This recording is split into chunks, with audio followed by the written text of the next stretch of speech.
1996 চনত এটা বিশেষ মুহূৰ্তত মিচিং যুৱ মহোৎসৱ অনুষ্ঠিত হৈছিল। 1995 চনত এটা ভুৱা সাহিত্য এখন চৰকাৰে মিচিংসকলৰ ওপৰত জাপিব বিচাৰিছিল।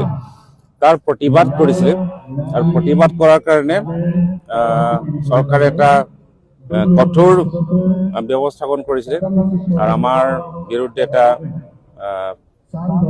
পুলিচ প্ৰশাসনৰ জৰিয়তে এটা আক্ৰমণ নামাই আনিছিলে।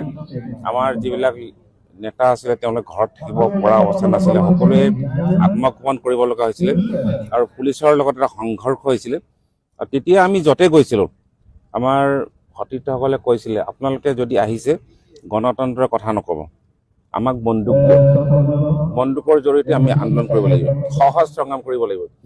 তেতিয়া আমি উপলব্ধি কৰিলোঁ এই যিটো মানসিকতা, সশস্ত্ৰ সংগ্ৰামৰ প্ৰতি যিটো মানসিকতা, ইয়াক যদি প্ৰতিৰোধ কৰিব নোৱাৰিলে মিচিংসকলৰ সংগ্ৰাম বিপথে পৰিচালিত হ'ব।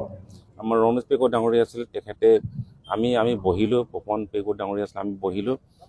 এই যিটো মানসিকতা আমি প্ৰতিৰোধ কৰিব লাগিব, এইটো জাতীয়তাবাদী সংগ্ৰামক আমি এটা প্ৰগতিশীল জাতীয়তাবাদী ধাৰাত আমি নিব লাগিব। তাৰ পাছতে আলোচনা সাপেক্ষে প্ৰথম মিচিং যুৱ মহোৎসৱ 1986 চনত আমাৰ ইয়াৰ পৰা বেছি দিনত আকাজানত অনুষ্ঠিত হৈছিলে।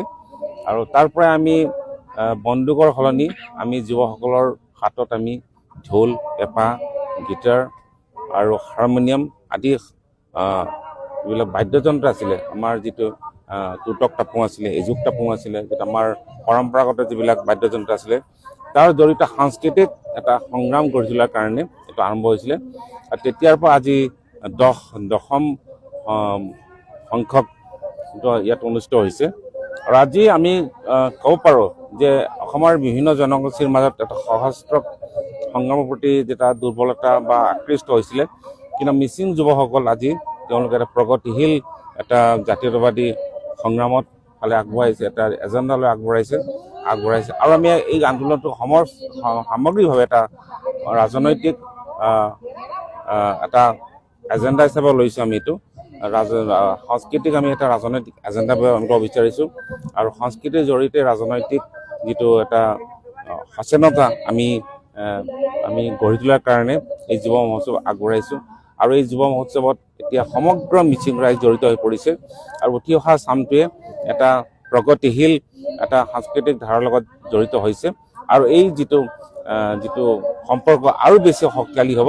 আৰু তাৰ জৰিয়তে আমাৰ সংগ্ৰামটোক আমাৰ যিটো সংহতীয় সংগ্ৰামটোক আমি ৰাজনৈতিকভাৱে যিটো সংগ্ৰাম কৰি আছোঁ, তাক সাংস্কৃতিকভাৱে আৰু অৰ্থনৈতিকভাৱে সামাজিকভাৱে আৰু শক্তিশালী কৰাৰ কাৰণে আমি অগ্ৰসৰ হ'ব বিচাৰিছোঁ। আৰু আজি এই পটভূমিটো তাৰে এটা অংশ হিচাপে আমি গ্ৰহণ কৰিছোঁ।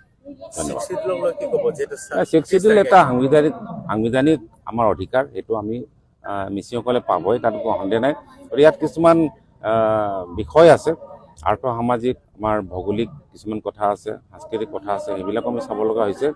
আৰু এতিয়া বহুতে ছিক্স চিডিউল পাইছে, ছিক্স চিডিউল পোৱাৰ পাছতো সমস্যা সমাধান নাই। আৰু কাৰ্বি আংলং দেখিছোঁ, আমাৰ BTC দেখিছোঁ, বা আমি আমাৰ মেঘালয় দেখিছোঁ, যিটো গাৰোসকলৰ আছে, জয়ন্তীসকলৰ, খাচীসকলৰ আছে, বা অন্যান্য জেগাত ত্ৰিপুৰা আমি দেখিছোঁ যে ছিক্স চিডিউলটো এটা মূৰ্ত বস্তু নহয়।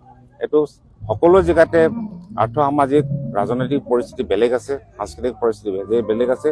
গতিকে আমাৰ ইয়াত বেলেগ আছে, গতিকে আমাৰ যিটো প্ৰেক্ষাপটত আমাৰ পৰিস্থিতিত আমি একটা নতুন ধৰণে আমি এটা ৰাজনৈতিক ব্যৱস্থা গঢ়ি তুলিব লাগিব। তাৰ কাৰণে আলোচনা হৈ আছে আৰু কেন্দ্ৰীয় চৰকাৰৰ লগত আলোচনা হৈ আছে। আৰু সেই আলোচনাৰ এটা সদিচ্ছা হিচাপে আমাৰ ভাৰতবৰ্ষৰ কেন্দ্ৰীয় গৃহমন্ত্ৰী আমাৰ ইয়ালৈ 28 তাৰিখে আহিব, এটা সদিচ্ছা হিচাপে আহিব যে মিচিংসকলৰ যিটো সাংবিধানিক অধিকাৰ, এই অধিকাৰটো প্ৰদান কৰাৰ প্ৰতি তেওঁৰ সদিচ্ছা প্ৰকাশ কৰিব, তেখেতে উপস্থিত হ'ব।